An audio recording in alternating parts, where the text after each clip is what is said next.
suavecito, guap, guap, guap, Fins up today. Fins up today. Oh, Fins up, baby. Miami, stand up. This is Fins Talk today. Let's go. Sun up over there. Game day on the brain. From the tailgate smoke to the hard count rain. Orange aqua on my back. Crowd shaking every seat. We talking ball, talking heat. Turn it up, feel that beat. Fins talk today. Fins talk today. Fins up all day from the 305. We ride that way. Bobby Fins talk. Fins Sammy on the way. Miami, vamos. It's Fins talk today. Hey, hey, hey. It's Fins talk today. Who you reppin'? Who you riding? Miami. Who you riding? Dolphins. We break it down, break it live. Every snap, every drive. Hey, Fins talk today. Fins up all day from the 305. We ride that wave. Fins talk. Fins Sammy on the way. Miami, vamos, vamos. It's Fins talk today. Hey, hey, hey. Fins talk today. All right. Good evening, Fins Up Nation. Welcome to the flagship show, Fins Talk Day on Fins Sports Network, powered by FTSN and Fins TV, sponsored by Caneswear. Appreciate everyone who's joining us. My goodness, 2 days in a row and two epic shows to go. We had Armando Salgaro of Outkick Fox News last night on with us, formerly the Miami Herald. What a great show that was. If you guys have not seen it yet, go back and check it out. We, as Dolphin fans, you know, we all love Richmond Webb. We want him to get into the Hall of Fame. I'm so glad I decided to ask that question. I was wondering if I should, because you know, again, he's a part of that committee, and I was like, maybe I should have stepped, but I was like, you know what, I'm just gonna do it. And if any, but he was so graceful, and then he shared, no, I've tried, and look, I even messaged Bruce Smith, a bitter rival of Richmond Webb, and he showed his phone and showed the text message Richmond Webb that asking Bruce Smith is if Richmond Webb should be in the Hall of Fame. Yes! Exclamation, exclamation, exclamation point. So really epic. Go back and check out that awesome episode, the tidbits, his thoughts on the current team and his thoughts on the owner and prior. Tonight, we have another awesome guest who will be joining us shortly. And of course, he's very busy as well. There's a lot of Dolphin news going on out there. Dolphins made a trade today. We're going to touch on that right now in just a second. But Wes Goldberg of Locked On Dolphins Hit will be joining us shortly to talk about the team, talk about that news, talk about his thoughts on the future of this team, and also the depth crisis going on in Miami. As you know, Fin Sammy on the Fins Talk Sports Network website, finstalksportsnetwork.com, discussed that as well. About what's going on in Miami and the depth issues.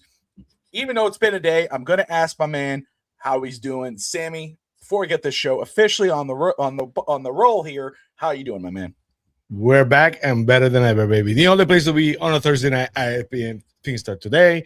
Great talking with Mando yesterday. Mando actually hit a lot of points that we agree on when you talked yesterday about, the fact that his expectation is that the Dolphins are better by the end of the year.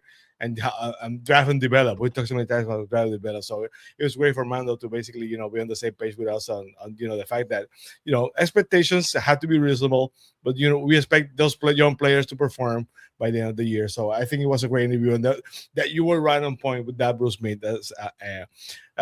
You basically made him, you didn't ask him to, but he showed you your phone. That was also when he showed your phone about the conversation. That he wanted to emphasize the fact that, he asked Bruce Smith. It took 2 days for him to answer. But, I think it was awesome. I think it was great. So I cannot wait to talk to our guest, Wes Goldberg. Last night was fun. I'm sure it was going to be awesome with Wes tonight. Oh, man, the last time I had Wes on the show, we were talking Miami Heat. And I know there's a lot of Heat news going on today. There's a lot of Dolphins news. We had a trade. We got a signing. So I know how busy he is. So I'm excited he's taking a few minutes of his time to join us to talk Dolphins. And maybe I'll sneak a Heat here and there because he's an expert. So hopefully he gives me that grace, but it's okay. But let's go ahead and let's go switch this up and bring the man of the hour, the MVP, Let me drop Sammy out because he's not important. No, there he is. All right. Wes Goldberg in the house. My brother, it's been a little bit. How are you, man? It has been a minute. I've been great, guys. Thanks for having me on. Awesome. No, I'm excited for you to come on. I was excited when I saw that you were doing Locked On Dolphin Hits. Like, you know, I've had you on. We had you on East Century Boys talking Miami Heat. It was awesome hitting it off there. But then I saw you covering Locked On Dolphins. I was like, holy crap, this is amazing because I know the work you put on when you're covering Miami Heat. So first off, congratulations on that. Congratulations on breaking 20,000 subs on Locked On Heat. I mean, that's epic, man. Congratulations. How did that come to be where you're covering Miami Heat? You're doing also the NBA. What made you get into covering the Dolphins now? Money. There you go. I love it. Dude. Yeah. No, I'm a huge Dolphins. Like the hat that I'm wearing, I think I've had since I was like 15 years old. I'm not even kidding. Like I have been a Dolphins fan my entire life, and if I'm being honest, like I was a bigger Dolphins fan than a Heat fan growing up. Mm-hmm. And you know, life just takes you in certain ways, and I ended up covering the NBA and the Miami Heat. But I always wanted to talk about the Dolphins. I always love the Dolphins. I watch them every week and all these things, and I've always kept up with them. And it's not an easy thing to break into. I mean, you guys do an awesome job with your show. And as you guys know, there are so many great Miami Dolphins podcasts. It's such an awesome community. It's not like the Heat. Like every Heat podcast out there is great, but there's just not as many of them, and there's not as many of them like as big as the ones that are on Dolphins. So anyway, if I was going to launch a Dolphins podcast independently, I thought it was going to be really just hard to kind of create a niche and break through. But with this Locked On initiative of this Hit initiative, which is basically every NFL and NBA team is going to have essentially a supplemental show where you have your 30-minute daily show on the team, which is what I do for the Heat, and then you're going to have this other thing, which is like a couple of 5-minute videos a day, which is what I do now for Locked On Dolphins Hit. So anyway, that's how it came to be. It was an opportunity, and I reached out to the NFL side of the network, and I said, "Hey guys, I'm really interested in doing this," and I've been doing it for almost 2 weeks now, and I've really enjoyed it.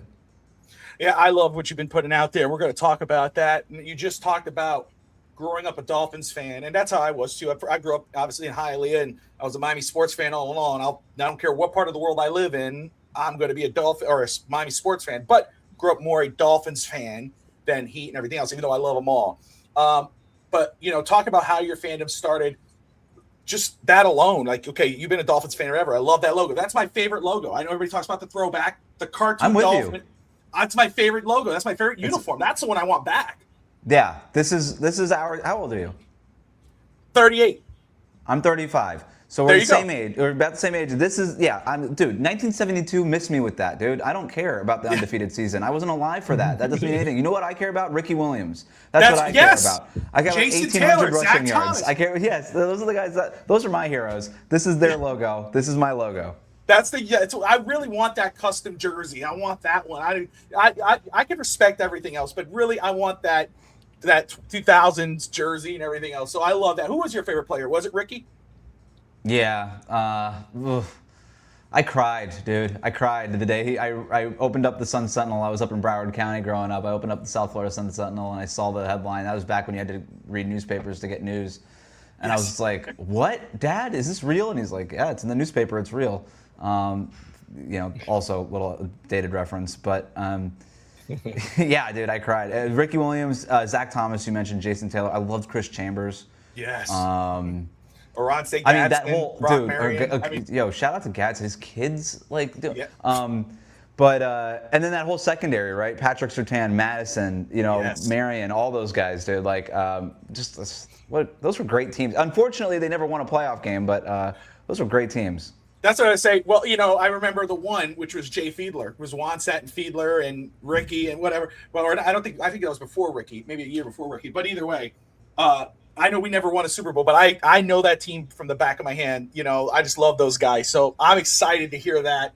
We're going to talk about the Dolphins currently right now, but I just want to jump on some news from today because I know you've been on that. Sammy's been on it. Tutu Atwell was traded today, right? And so we're going to jump here a little bit. It just happened. This wasn't on the thing on the docket, but since it happened, let's get the reactions now. Tutu Atwell traded. It was obvious he probably was not going to make the roster the way it was looking the first 2 preseason games. So instead of just cutting him, John Eric Sullivan trades him back to the Rams and acquires Jarquez Hunter, the running back who was formerly of Auburn not too long ago, who had actually a very good final year at Auburn. Actually, if you go back and look, I think it was like 1,400 yards and 8 or 9 touchdowns. Either way, led the conference in rushing. Yeah, there you go. So that's an interesting trade, but this affects 2 position groups. So the receiver room, we got the rookies, we got a lot of nice looking rookies there, and then the running backs. So I want to ask you first off your reaction to this trade, and what do you think this says about how Miami views those 2 position groups? So obviously, after I kind of figured out what the trade was and kind of downloaded it and figured out all like the details and stuff, I think it's a great example of why I'm more and more trusting John Eric Sullivan to do this. Before I say anything else, this may completely be a nothing burger. This might be nothing. Jarquez might get waived. He might not make the 53. Like, we have no idea. But one thing we did know is that Tutu Atwell was not making this roster. That was done. And he had a $1.2 million guarantee. And it wasn't a really big issue, but it was just something to be, it was a factor. It was something to consider. At the same time, these running backs, Ollie Gordon and Jalen Wright, have just not been good. They've regressed, right? The ball carrying issues, the Gordon getting pulled aside in the Commanders preseason game, and it's just like they just haven't popped in a way that you would want them to pop. And so there was some concerns about running back. We feel great about Achane, but like, are we as deep as we thought we were going to be kind of coming into the season? And this is a 2 birds with 1 stone move. We got to get Tutu Atwell out of here. We avoid having to pay his guarantee to waive him, but we get him off the roster either way. And then we take a shot at a running back with, like you said, there's some stuff to like, right? I mean, this guy was not a low draft pick. I mean, this is a guy who I think was a 5th pick or something. I forget what round. He was 4th taken. round. I think it was a 4th round. Yeah. So it's like, that's a legit pick, right? So you take a shot at a guy, and if it doesn't work out, it doesn't work out. But you're at least addressing 2 concerns with 1 move, and you didn't have to give up any real assets for it. Like that, again, more likely than not, this ends up being absolutely nothing, but it is the kind of move that a good GM makes. I love that you're saying that, because this is one thing I've talked about for weeks or now months or whatever since John Eric Sullivan and Hafley got hired. Again, we don't know what the end game is, but everything we've heard and the way what we're seeing them what they've been doing gives you some, how do you say it? Like, it gives you some positivity in your head in regards of what you like about them. Like, usually they just sit on this, Tutu Atwell, he's the veteran, we'll keep him on the team, we're not going to rush the rookies, and or we're going to cut him and get hurt with it. No, what they do, he's ahead of the curve, he trades him. Now you allow these young guys who've done well. Chris Bell's ahead of the curve, and I love Chris Bell. These guys are going to be able to get some adequate playing time, and at the same time, you're putting the running back room on notice, especially Ollie Gordon and Jalen Wright. And letting them know, hey, look, you can't be fumbling the ball, and you can't be having boneheaded mistakes and getting penalties. I love this, and again, they keep living by example. I don't know which one's going to be gone. I have a feeling it's Jalen Wright. That's just me. We'll see. But again, all your points are hitting home, and so just to follow that question up, again, 35, 38, Sammy, 22 years old there. But we. And one leg, and the other is probably 30. So I was trying to be nice, brother. I was trying to give you some.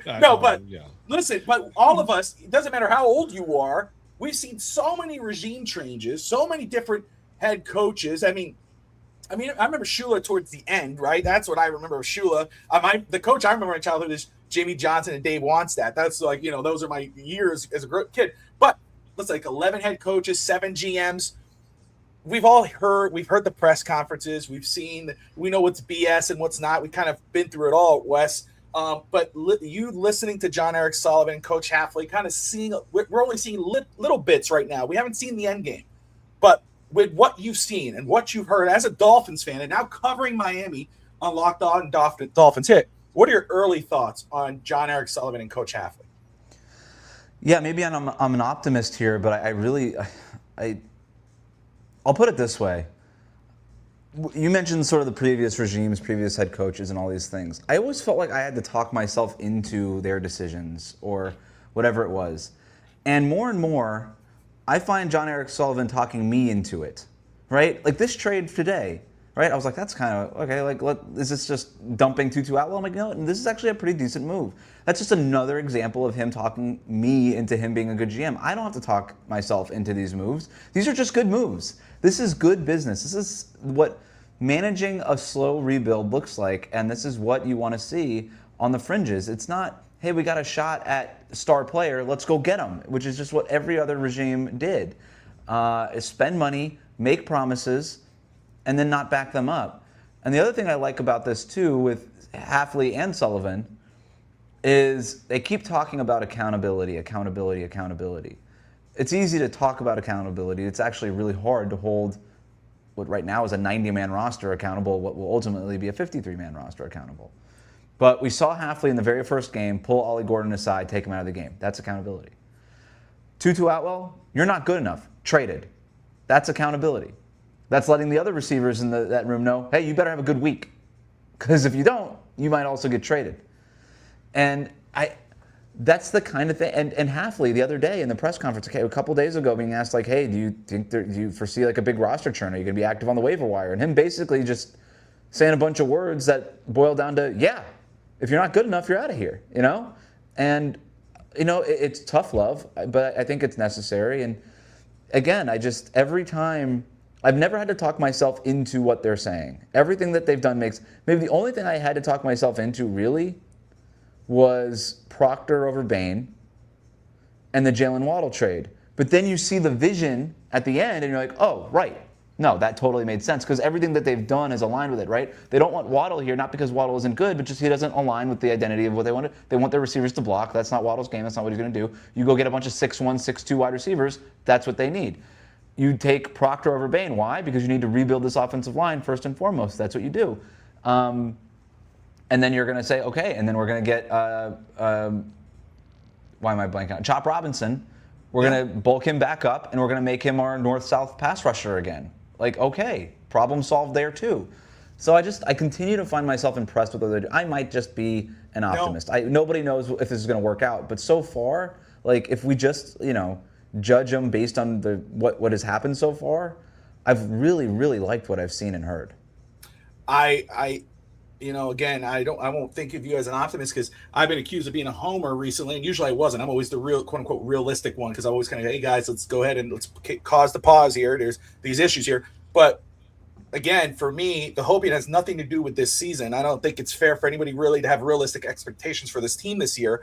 I think what's exciting for me as a Dolphins fan is not the aspects of this season; it's the aspects of what's being built as an organization on fundamental wise, right? Because everything you said, and you're right. Every year the Dolphins made moves, and you're kind of questioning it. But then you talk yourself, Cam Smith, right? You're like, what the hell did we take Cam Smith? And then you go, oh well, we need a corner. We do this. Wes is better look. He does. We've talked about that. Thank you, Rob. Rob in the house. Now I'm blanking out. But again, one thing you brought up: accountability. What I say here is competition. Every time I hear these guys salving out from the left side to the right side, and now you look a little better. But they've been saying this over and over again. It doesn't matter what you're paid, where you're drafted. If you're not playing up to par, you're out of here. They just signed Tutu Atwell. Look, they already traded him. This is a veteran that they signed, and usually this is a guy that sticks around when he's not supposed to stick around that long. It's not the same organization. If like you said, if Malik Willis comes in, and I'm not saying he will, but if he comes in and he lays an egg through the season, just because they signed him to a 2 to 3 year deal doesn't mean he's going to stay here long term if he does not live up to expectations and doesn't play up to par to competition behind him. Of course, Cam Miller and Quinn Ewers aren't going to touch him anytime soon, but still. So I'm with you. I don't think you're an optimist. I think we're finally seeing like something that kind of looks like a well-run organization up to this point. Now, again, we don't know what the end game is, but at least to us, it looks like it's being done right. Sammy, before we move on, do you have anything you want to ask or follow up with? Yeah, I want to ask Wes. Wes, you see, I say that so many times that basically the bench is this year's starters because, the purse has been so huge that only 38% of the cap we're using right now. But when you see the long-term plan, They need a lot of draft picks, a lot of young talent. When you see they're going for, you feel confident. You see it's gonna take maybe a long time for us to replenish the talent we lost in a couple of last years. It depends on what we think of as a long time, right? I'm ready for a 2 or 3 year rebuild. That's kind of what I'm thinking, and I don't know if that's a long time. I'll tell you what is a long time: 30 effing years. That's a long time. That's true. Yeah. That's a long time. So, absolutely. if we got to take our lumps for another 3 years, what's the difference, But I do, during those 3 years, you have to see growth, right? You have to go from basically what's going to be a 3 or 4 win team this year to 6 or 7 win team next year and then maybe. But we've seen this in the NFL over and over again. Like, one good draft class, man. Sometimes that's all it takes. One good draft class and finding an answer at quarterback. And next thing you know, you're the Patriots in the Super Bowl. I don't want necessarily to have those expectations. We definitely can't, but it can happen sooner. But I do think that we all have to be braced for maybe a 2 or a 3 year process here. But again, there's almost a freedom in knowing that you're not going to win a bunch of games. There's a freedom in knowing we're not breaking the playoff drought this year. There's almost a freedom in that. Exactly. Yes. It's hey, let's watch these games and just appreciate these guys getting better and developing and kind of seeing it through that prism. There is sort of a beauty in low expectations, right? It's just everything's icing on top of the cake at that point. And that's, again, super easy for me to say that 2 preseason games in. We're not week 9, 1-8 or whatever, and it's just all right, what, I can use a win. That it's the kind of perspective that I hope to keep all season. No, we'll see. Again, we've discussed this. We see it the same way. I've seen it the same way when I talk about expectation. No one should have expectation. What this season's about is development, is setting a culture, it's setting a foundation. You brought up Chop Robinson. I mean, my goodness, looks like 2 different players from last year to this year. I mean, if you go look at what he looked like last year, and you look at what he looks like this year, and what you're reading and you're hearing and you're seeing at camp. I mean, this guy, saw the change in the front office and that head coach, heard what they were saying, shut down his social media. Shout out to Dahl of FTSN who let us know that, and then he comes back looking like a totally different player. I'm excited to see him. Now, again, we don't know what's going to happen during the season, whatever. But I'm with you. There is a freedom thinking hey, we don't have any expectations this year.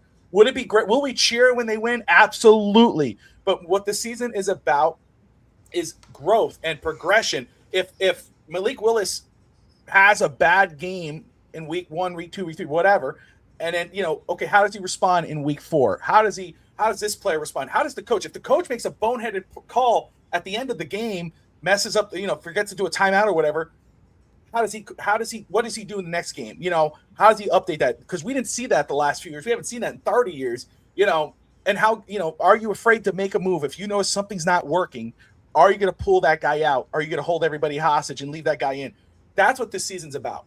I want to be able at the end of the year, Wes, when this is all said and done, you're on Locked On, I'm on FTN Talk Sports Network, and we're saying, hey, you know what? Yeah, the record sucked, but this is what I came away with, man. Chop looks like an elite edge rusher. Agent obviously looks at Malik Willis. We're set. We got our guy. I want to Chris Bell and Caleb Douglas for everything we talked about. Man, that Coleman kid is really special. That's what I think this season should be about. That stuff right there, coming away with some positives other than the wins. Yeah, I keep saying at the end of the year, do I feel like 2 units are 85 to 90% there, right? Where maybe they're not fully developed, but I feel like we have 85 to 90% of that unit taken care of. Do we feel good about the offensive line by the end of the year? That's going in the right spot. We'll see what happens with Austin Jackson. The linebacker group. Do we feel awesome about the linebacker group coming out? Do we feel good about the wide receiver room at the end of the year? Maybe the cornerback room even. I really liked what I've seen from Chris Johnson so far. So, do we feel good about 2 units coming out of the year? And then obviously the quarterback spot is the big question. But if it's not good, you have options. Yeah. So let's talk about this, because this is something you talked about on your X for Dolphins Hit. And so I want you to kind of talk to us about it here. I love what you had said about Malik Willis and how fans should look at him this year, because fans are obviously going to compare him to Tua. They're going to be looking at him and Tua. And so I don't want to steal your thunder here, because what you said, I mean, it's like hit the nail right on the head. So talk to us about how you think Dolphin fans this season should judge Malik Willis. And, did you originally want Miami to bring him in, or would have rather they gone the rookie quarterback route? I was fine with Malik Willis, and I've grown to like it more. The more I've heard him talk, and the more I've thought, and again, the more like as sort of the whole picture is coming to focus here, you've realized, the identity is going to be running the ball and not just with Achane. The quarterback is going to be a part of the run game too, and if that was always the plan, then that's great. So I'm really excited to just watch like this kind of old school Army Navy offense. It'll be pretty interesting. But yeah, in terms of Malik Willis, what I'm looking for from him this year is it's not about the stats with him, because the stats are not going to be awesome, more likely than not, right? He doesn't have a ton of weapons on offense. He's not going to have a ton of guys to throw to. The Dolphins may end up leading the league in drop passes. Like there's not a ton of weapons. Maybe Chris Bell and Caleb Douglas and Kevin Coleman pop and in a way that we're just like, holy smokes, like we never saw this coming, and that'd be great. But it's just going to be really tough for him. But how we can judge him is situationally. Is he making the right play, the right read on 3rd and long? Does he look cool, calm, and collected in the fourth quarter when things are hairy? Is there a game-winning drive somewhere in the season? Can he help us beat a team that we have no other? Can we steal a win because of a Malik Willis game? Like, to me, he's the opposite of Tua, because Tua's stats were always amazing, and we would point to the stats all the time. But if we were being honest with ourselves at the time, which not all of us were, it was, there was always that every other game, the boneheaded throw that Tua would make in the fourth quarter that would cost us a game. And it was even more last year. And we would all look at each other and be like, the franchise quarterback does not make that throw. I don't care what the stats are. And eventually we figured that out. He never grew out of those bad mistakes, those bad habits. With Malik Willis, he's going to be the opposite of Tua, because the stats aren't going to be good. But if situationally he's doing the right things and we feel good about his leadership in those spots, then I think we can come out of the season and be like, yeah, I think we have at least something there. And then you start to build around him a little bit more, give him some weapons, and then maybe the stats almost follow that up. Sammy, your thoughts? Well, basically, I told you before that, my expectations for Malik Willis are the same one everybody had for Tua. We talked about this before. I said, the expectation for Tua is that he wasn't good enough to carry this team, to win a game by himself. And Malik Willis, has to do that, has to find a way to take the team on his shoulders and win a game, a couple games by himself, if he wants to be the quarterback in 2027. Because if not, this team is going to have a very high draft pick. The temptation to take a quarterback is going to be there. So, I want the same thing. If Tua, and I agree, Tua wasn't good enough to carry this team, the Dolphins, on his back so many times because of his harm, because of the limitations, because of the injuries. But Malik has to do that. Malik has to find a way to carry this team. He wants to be the quarterback in 2027. So I kind of see you and I kind of agreeing on that, because Malik is going to have to do that. He wants to remain the quarterback. Don't you agree? Yeah, I mean, look, the other part of this too is when you pay Tua what you paid him, he has to carry the team. Yes. And you're not paying Malik the same way that you're paying Tua, but I hear what you're saying, because of the personnel around him, he's going to have to carry him. But I also think, like, if he doesn't carry them, it also might be okay, because if he's just showing that he's situationally good enough and that he's capable of being the quarterback who makes the play when you need him to make the play with the right talent around him, then I wonder if there's more of like a Jalen Hurts type of outcome for him. But obviously Jalen Hurts has played with so much more talent than what Malik Willis has right now. So it's almost like, can this year be the bridge where he just sort of proves it to you at the JV level, and then he gets like pulled up to varsity next year when they put more talent around him? Absolutely. I think that's absolutely fair. And obviously the QB2 race is not pretty right now with Cam Miller or Yes. Quinn Ewers. Let me ask you just quickly, how do you think Miami should proceed with that situation? Who would you put if it had to stay with one of those two guys, or you go, no, try to find somebody on the outside market? I go Cam Miller as my QB2. I liked what he showed. He was so bad against the Commanders, like So bad. That's true. And then against the Giants, he was like, okay, right? And the difference between horrific and all right is a really big difference. And he made that gap in 1 week of work. So if I'm Halfley and John Eric Sullivan, I look at that, I'm like, okay, this guy's at least capable of development. Where with Quinn Ewers, and I understand he's been hurt and maybe that's not fair, but he's regressed, right? He went the other way. And we keep saying, like, you know, people in Atlanta are like, wow, Josh McDaniel must have been or not Josh, but Mike McDaniel was such a genius, what he got out of Tua. Well, maybe he was also a genius with what he got out of Quinn Ewers, which wasn't a lot. But Ewers just has not looked like an NFL quarterback one time to me. And Cam Miller has at least had moments. Now, I know against the Giants, a couple of his throws were late and all these things, but he just seems a little bit more natural at the position.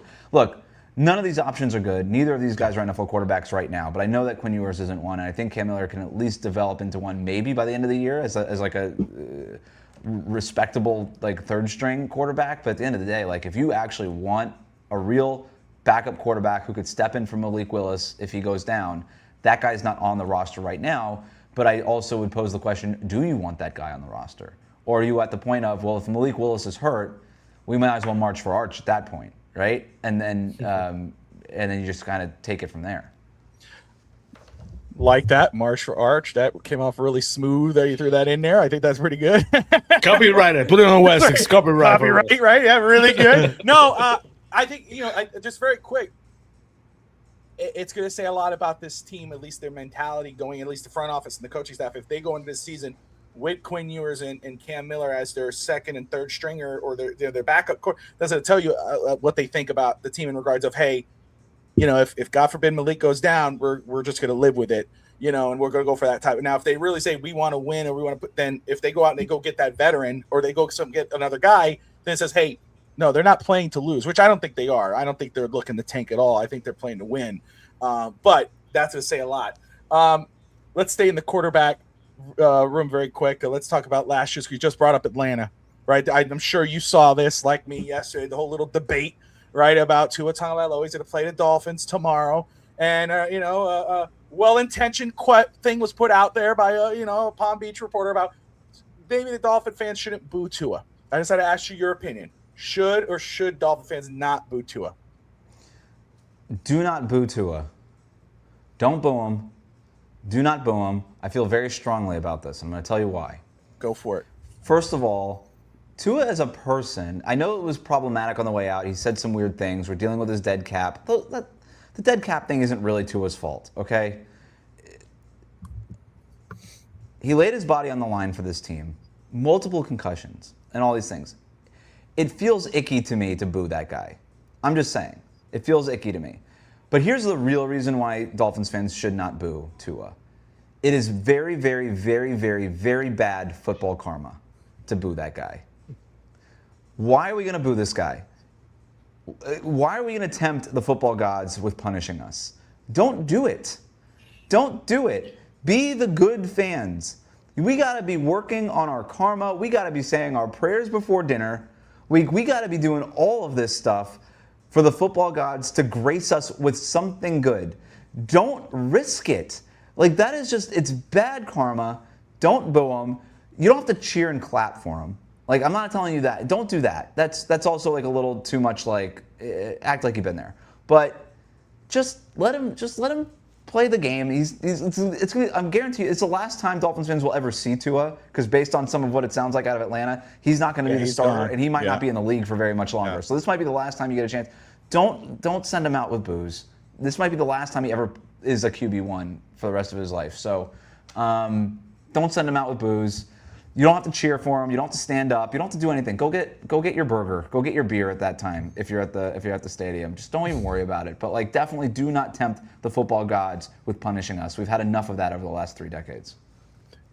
I love it. I love I love people have different points of view. We've seen a lot of people like, boo the hell out of him, or let fans be fans. And you're like, no, don't do it. It's kind of like that whole superstition thing, Sammy, that I talk about on game days.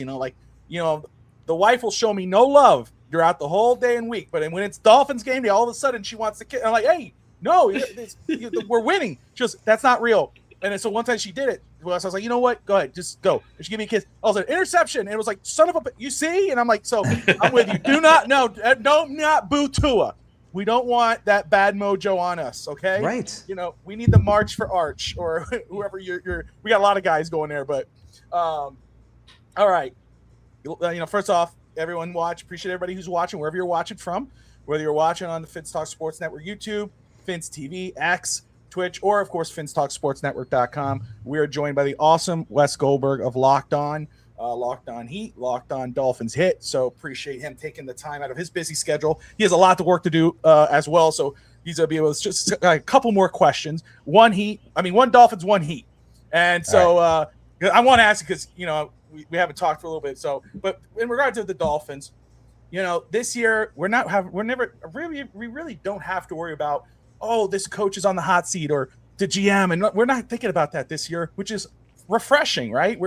They're both on the same page, they both have the same vision. We're feeling good no matter what happens. We can't say that about the players, right? So I think there are some players that could possibly face the hot seat if they do not play up the standard. Guys that wouldn't think that would be out the door after a contract or whatever. I mean, we saw that with Tua and Tyreek and Jalen Waddle, and so. What player do you think could be players you think could be on the hot seat if they don't play up to par? And then which player or players do you think could have a breakout year this year for the Dolphins? So when you say hot seat, the number one player that comes to mind is Austin Jackson.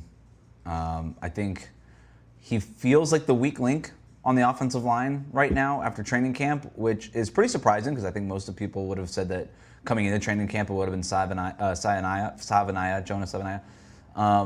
But it feels like Jonah's made a leap here, and Austin Jackson hasn't necessarily done that. So he's in a contract year. He's obviously on the hot seat. Is he the guy that's sort of the odd man out? And then obviously you've got the potential of a Caden Proctor move, right, over back to right tackle, and that's sort of looming over him. So I do think his seat of all the players is probably the hottest. I would look at Kenneth Grant, not necessarily his fault, but he's been hurt. Not this regime's first round pick, right? So is that somebody that they could try to move while he's still on a rookie contract if it just doesn't work out? So he's potentially in the hot seat as well. And then those are the interesting names. And then it's everybody else that just isn't that good. I mean, they're just sort of in the roster churn. But those are like supposedly good players who were the previous regime had a lot riding on them that may not be here very long. But like if they play well, then they certainly can be here much longer. In terms of the young guys who have taken a leap, Jonah for sure, right? It seems like he's really taken a leap here.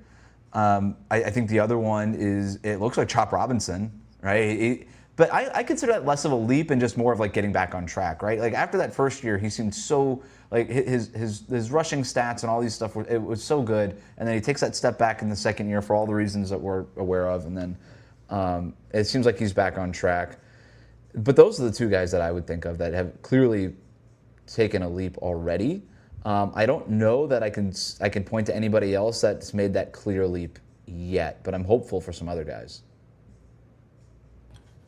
No, I love it. I think Savaiinaea. I'm excited to see Savaiinaea this year. I'm so happy. I loved him coming out of college. I really liked him. I hate I was okay with him on the left side, but when you saw it wasn't working, some guys could do that. Some guys can. And when you see it's not working, don't be stubborn. Put him back to his natural position. See if that works out. So far, so good. We'll see how that plays out this season. Again, I'm excited about Chop. I'm happy for him.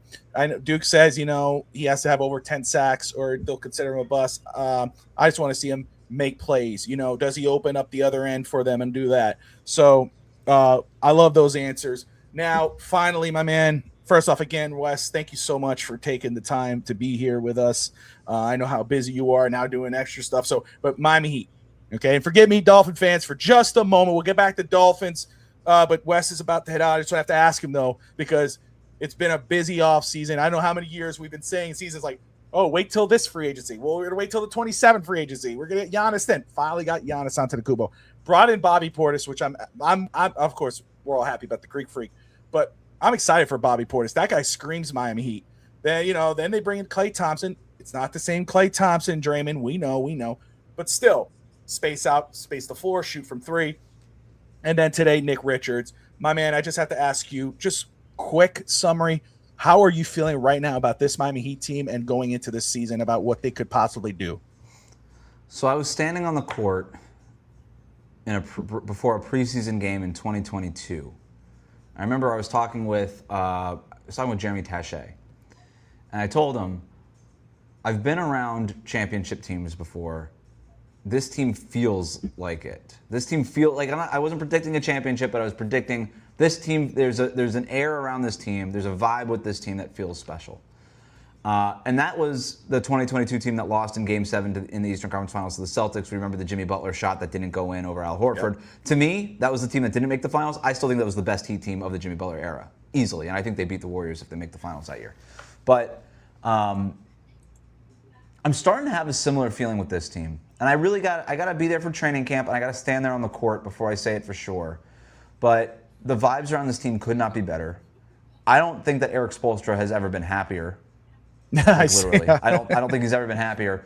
And with all due respect to Jimmy Butler, this is the best player that they've had in Giannis since LeBron left. I mean, of course, Jimmy's highs were so high, but in the regular season he wasn't that good in the regular season. Giannis is both things. He is an MVP of the regular season and he's an MVP of the finals. This guy has done it both ways. Yeah.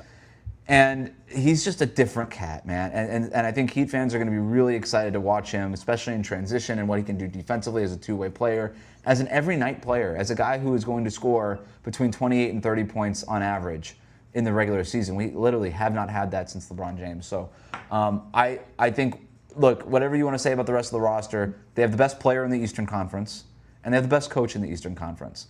And by the way, I think the supporting cast is pretty darn good, and I think it's kind of being disrespected by people who I don't think mean to disrespect it, but just haven't thought about it critically enough. But when the games start, they're going to see how good they are, and I'm very, very excited for this season. You hit the nail right on the head. I agree with everything you just said. Wes, my man, let everybody know where to find you and about Dolphins Hit. Again, 20,000 subs on Locked On Heat. If you love the Miami Heat, go check out Locked On Heat. But yeah, let everybody know where to find you, my man. Yeah, if you're a Heat fan, check out Locked On Heat. Obviously, that's doing well, and we're really excited for the year. And then Locked On Dolphin Hit, YouTube, all of the regular social media platforms. We're on there. We're on all of them. 2 5-minute videos per day on YouTube and on podcasts app if you still listen to podcasts that way.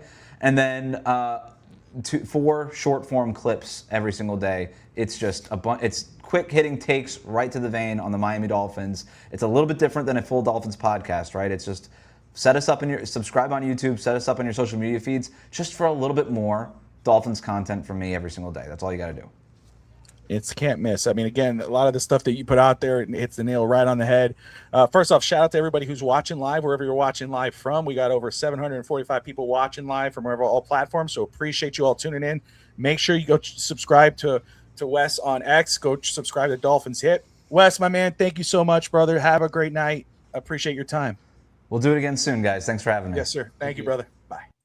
Wes Goldberg, man. Awesome dude. Yeah, and awesome. Very knowledgeable. Appreciate him hopping in.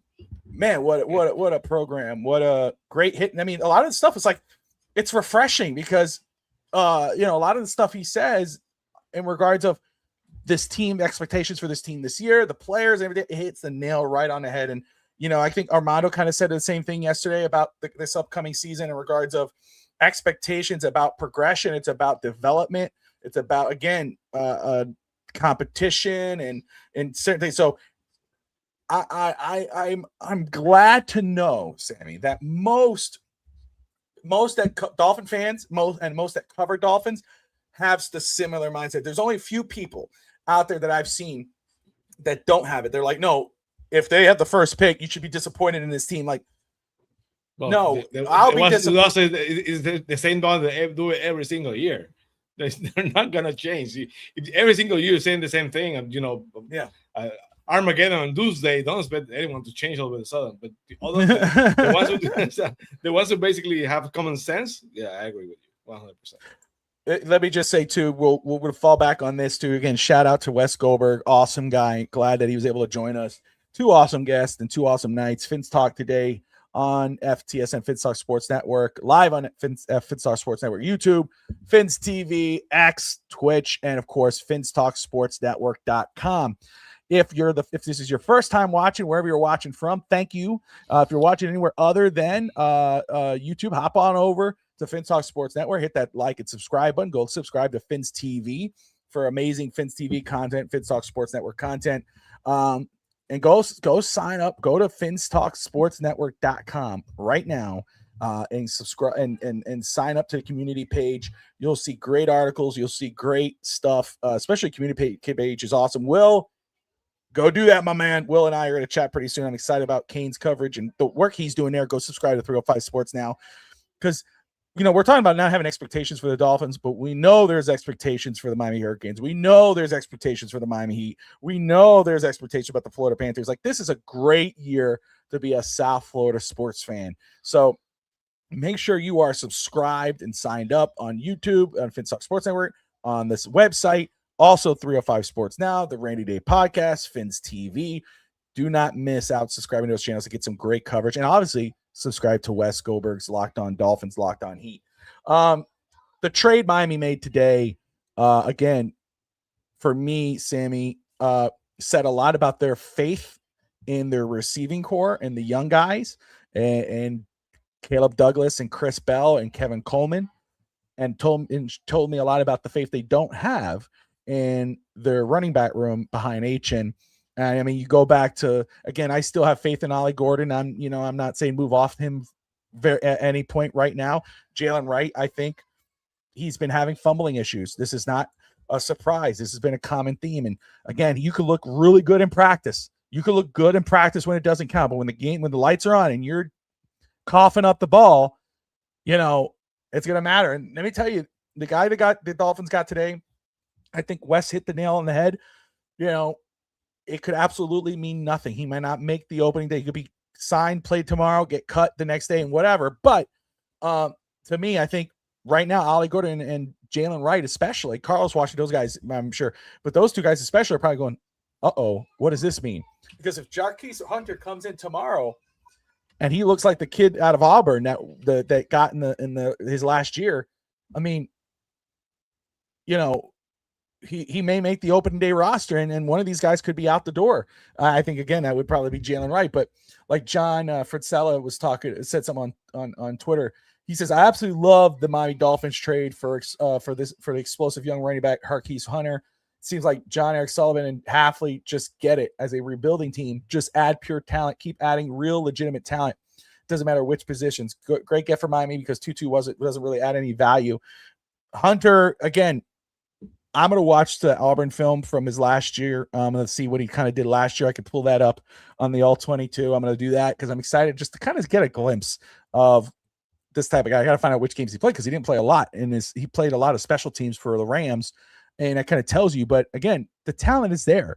Does it just translate into the pros? Obviously, it hasn't so far. But, again, it could mean something, could not. But it definitely means Miami does not have faith in their running back room. Sammy, do you agree? Absolutely. We've been talking about so much disappointment with the running back room. Ollie Gordon, having these problems. Jalen Wright having problems. Of course, you don't want to wear a chain, so you have to find a running back. And you have to think of the trade today was a smart trade. The one number that comes to my mind is 1.2 million. That's the guarantee money to do Atwell. They probably would have to cut to do Atwell no matter what. So basically, they traded a 1.2 guarantee. So that's always a win. That's always for the Dolphins just because of that. And then you basically got a player who only played 5 games last year, and the Rams traded a 4th and a 5th and a 6th to get him to move off 10 spots to get him. That's how much I really wanted. So they traded an extra 6 to move 10 spot. And I remember Les Snead and McVay talking about their favorite player in the draft. I saw the video today that the favorite player in the draft they drafted that year was him. So we have to wait and see. Like Wes said, it's probably nothing. But the fact that they didn't have to waste that 1.2 million on a player you had to cut anyway, that's a huge win for the Dolphins. So every time the Dolphins can save something in the cap, a couple of dollars, right now with being so cap strapped, it's a huge win. So we have to wait and see what happens with the player. But I think it was a good move. And shows Sullivan's always working, always finding a way to do something. I love that about him. We said it so many times before. The turnover is gonna be huge this year. It's gonna remind me of those Dallas Cowboys of the first year of Jimmy Johnson, of the Flores 2019 Dolphins. The back end of the roster was changing every single week. They're gonna going to turn every stone to see the player they can bring and to play with this team, because the bottom half of the team is just horrendous. So I think it was a good move for Sullivan, and hopefully he have a couple more cards off his sleeve, because he's gonna need them. No doubt he's going to need him. And I'm going to say, man, again, coverage doesn't stop here. Tomorrow the Dolphins play. Maybe we may not, depending. I haven't confirmed yet, but I'm sure we'll hear Fitzpatrick shortly about post game tomorrow, with the final preseason game being with the whole Tua thing. Should you not boo him? Hey, I understand where Wes is coming from. I will say my viewpoint: fans can be fans. Let them do whatever they want. But I understand the point of what Wes is saying. Dolphin fans, again, don't forget to visit and sign up at FinStalkSportsNetwork.com to stay not only up to date on the most recent shows and great articles, but also community. Be a part of the community. Build that community up. We got great content throughout the game, live during the game. You can chat during the game with fellow Dolphin fans, and also talk other sports topics as well, and some social topics as well as on there as well. Dolphins Cancer Challenge. I'm wearing the shirt today. I know you can't see it. I'm a little too close, but that's okay. Go ahead, if you haven't yet, scan that barcode and donate. Appreciate Stephanie for donating. That was really nice. Make sure you do that, or share or register yourself. If you want some Dolphins merchandise, Hurricanes, Marlins, Florida Panthers, Miami Heat, anything South Florida sports, go check out Caneswear, 2655 South University in Drive-In Davie, Florida, or shop at caneswear.com if you're anywhere other than Florida. Sammy, final thoughts before we wrap this one up. Well, no Fins TV next week, no Fins TV on Tuesday, but we're going to come back for the Quest September 8th. Tomorrow's the game, right? Tomorrow, so I'll be watching the game, booing Tua all game long. So that's what I'm going to do. So there you go. Screw your chat. I'm going to boo Tua. I don't care. There you go. But anyway, appreciate all those who are tuning in. Awesome show with Wes. Also show with Armando. Fitz Talk today will be live again next week on Thursday night as we prepare for the start of the regular season. I'm Bobby Finstock of Finstock Sports Network. That's Finn Sammy of Fins TV. Like and subscribe, but most importantly, Miami. Fins up. Peace.